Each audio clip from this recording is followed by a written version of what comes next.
You know what I'm saying? People got fat without me. You cutting me in. Because people be having negotiating when I was negotiating with Nike. They said, okay, cool, Kanye. You've been screaming up and down, we're going to give you a deal for Yeezy, finally.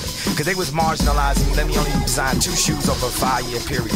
People talking about the Red October. That's the design from 3 years ago. You know how many ideas I got? You know what I'm saying? So they try to marginalize me, and then they say, look, we're going to give you $4 million a year to design this. I said, what about royalties? They said, look, you know, you're not a professional athlete, so you don't get no royalties. I said, look, man, I go to any of these arenas and play one on nobody. I'm a performance athlete, and more than being an athlete, I'm Walt. I'm like Howard Hughes. I'm like David Stern. I'm like Steve Jobs. If anything, that's a compliment to them.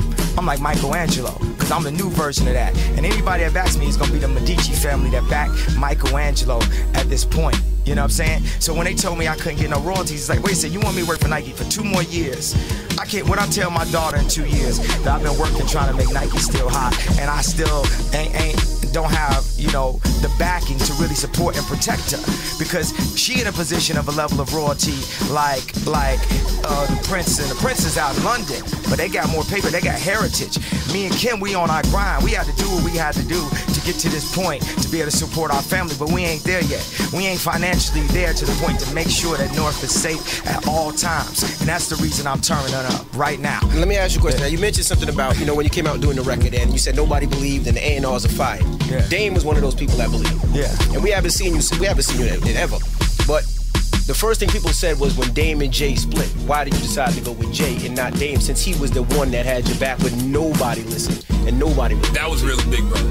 Yeah, you know what it was? It's because, you know, last night, I think what people call a rant, but I call it a visionary stream of consciousness. It was better. Like right now, this morning is better because my voice is hoarse.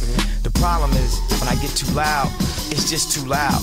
You know what I'm saying? If you know how people, you know, come in the studio, play their music, they play it so loud for you, and they make you think you like a beat, and you don't even know if you like it now. You just like lose somebody's ears out and stuff. So when I'm talking, a lot of times it's like I'm blowing people's ears out. My technique is too harsh.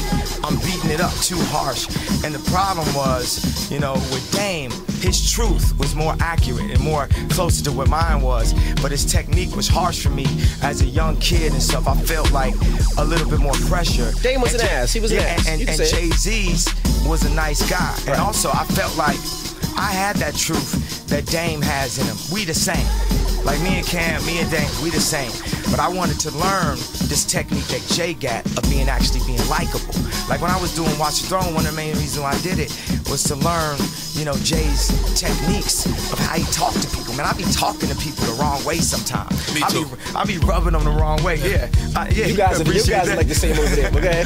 Yeah. So Jay-Z know how to move in a room full of vultures. You know what I'm saying? And I, as his little brother, I needed to learn that technique because I got something that God want me to give the world.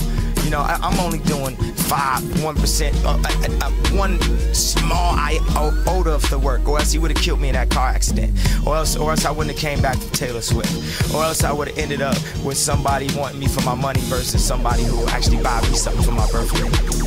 Now, listen, you also said you don't listen to nobody in these corporations that's old. Oh, yeah. But that made no sense to me because we all got a birthday. So one day you're gonna get older. What if somebody had that same train of thought to you? I ain't saying they gotta listen to me. They gotta choose if they wanna listen to me. But one thing, an example somebody gave me, they said, I'm wiser than you, I'm this, I'm that. I was like, you ain't cut no check though. If you older and you wiser, then you should have enough money and a position of power to cut me a check. Before I gave... Money has nothing to do with it. Yeah, come on. Well, I'm saying when I gave Big Sean any advice, I gave him a deal first. Now the thing is, if Big Sean come up and rap for me, and I give him some advice, but I don't give him a deal, at that point I'm sunning him. I'm like, take that advice and go run with it. No, we ain't Jewish. We don't got family that got money like that. The rappers became the new family. Dame created a family at Rockefeller and stuff. A family for these young boys from the hood to do a clothing line, to do that, to that. This whole time, he was fighting for Jay. He was up at the label fighting for Jay, and he the one that ended up getting ousted out of it. Right now, I'm in the fashion world fighting for Kim. If we broke up, I would be the one that's looked like as an asshole. I would be the Dame of the situation, right, and she would be the Jay of the situation. foundation right there. So it's man, that's my point to that. Now with all your artists, with Big Sean and with Pusha T, with all your artists, I mean, there's things that I do sometimes that Charlamagne we don't like. Are they that open with you if they say, you know what, I didn't like this type of record? We heard when Big Sean was up here and he said that he didn't. He said it wasn't his favorite album. Jesus was his favorite album. You dropped it. No, I ain't never dropped them from good, but I'm gonna tell you something. Everybody who make good music on good music. Drake on good music. Ross on good music. If you make good music, you on good music. This ain't about no wrestling team. This ain't about a basketball team. This ain't me putting on a jersey for David Stern and going my best and having a Mandingo fight in front of the corporations. This ain't about that. This is about us coming together because we have strength.